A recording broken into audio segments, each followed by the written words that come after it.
Well, welcome back to 4K Tech. Today's video we're going to do a review on this mini smart stream laser projector. It's got built-in HDR, Android software.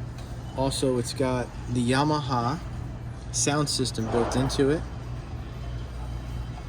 And it's portable, and as you can tell by my hand, it's pretty small, so you could... This is just a display model, but it's got the two HDMIs. We got, looks like a USB, a phono, and let's see. Yeah, so it looks pretty cool, and Epson's got a pretty good name when it comes to projectors, so. Here's the price, $1,000 bucks. Please like, subscribe, and turn on the notifications.